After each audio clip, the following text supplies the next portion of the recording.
It was a night like any other when I was 8 years old. I had tucked myself into bed, the covers pulled snugly around me, the darkness of the room enveloping me in its embrace.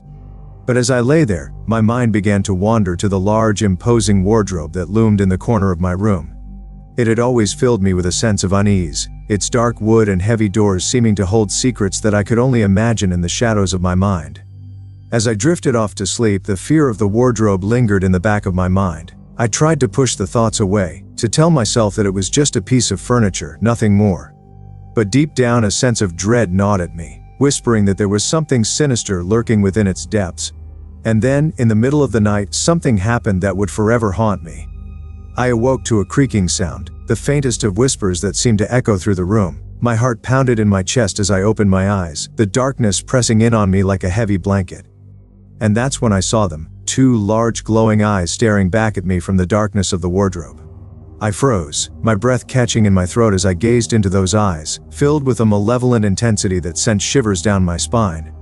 They seemed to bore into me, seeing through me, peering into the deepest recesses of my soul. Fear seized me, a primal terror that gripped me in its icy embrace, rendering me unable to move or speak. And then, with a suddenness that made my heart leap into my throat, the doors of the wardrobe swung open, revealing a yawning blackness that seemed to swallow the room whole. I could hear a whispering, a soft, insidious sound that seemed to be calling to me from within the darkness. I knew then that I had to scream, to alert my parents to the horror that was unfolding before my eyes. I let out a piercing cry, my voice filled with terror and desperation. My parents burst into the room, their faces etched with concern as they rushed to my side. But when they looked into the wardrobe, there was nothing there. No glowing eyes, no whispering darkness, nothing but empty space and the faint scent of old wood. My parents tried to reassure me, telling me that it was just a bad dream, a figment of my imagination. But I knew what I had seen, what I had felt in the depths of that night. It was real, too real to be dismissed as a mere trick of the mind. And from that moment on, a shadow seemed to linger over me, a sense of being watched, of being haunted by the specter that had visited me in the darkness. As the years passed, the memory of that night stayed with me, a ghostly reminder of the horror that had once invaded my room.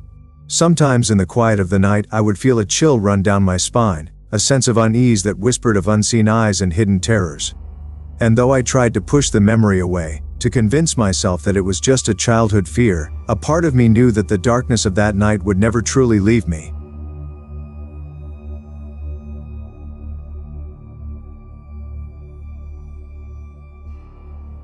The quiet of the night enveloped me as I settled into my large top-floor apartment. I had only been living there for a year, and the spaciousness of the place had always made me feel a sense of freedom and independence. I often spent my evenings watching the city lights twinkle below, feeling a sense of peace and contentment in my own little world. As I prepared to go to bed one night, the darkness outside my window seemed to press in on me.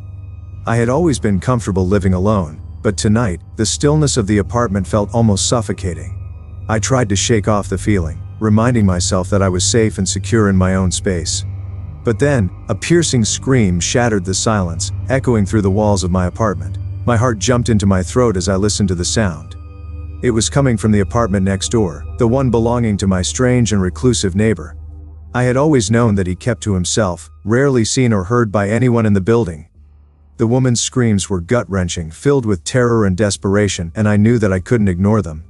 With a sense of unease settling in the pit of my stomach, I made my way to the door that connected my apartment to my neighbor's.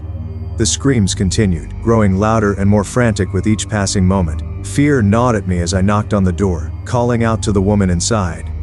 But there was no response, only the harrowing sound of her cries. I hesitated for a moment, unsure of what to do. The situation felt surreal, like something out of a nightmare.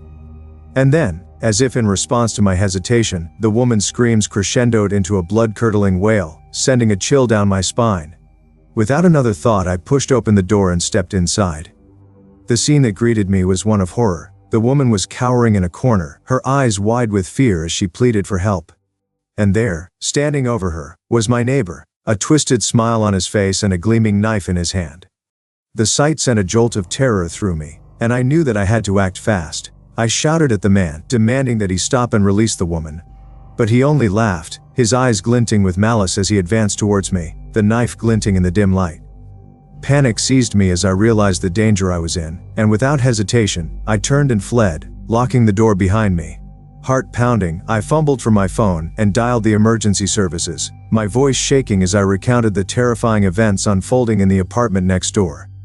The dispatcher assured me that help was on the way, and I could only pray that they would arrive in time to save the woman from her deranged captor. As I waited for the police to arrive, the sounds of the struggle next door echoed through the walls, filling me with a sense of dread.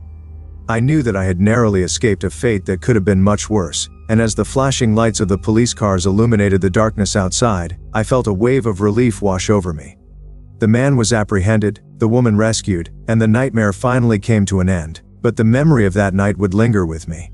A reminder of the horrors that lurked just beyond the walls of my seemingly safe and secure apartment. And as I settled back into bed, the city lights twinkling outside my window, I knew that I would never forget the terror of that fateful night.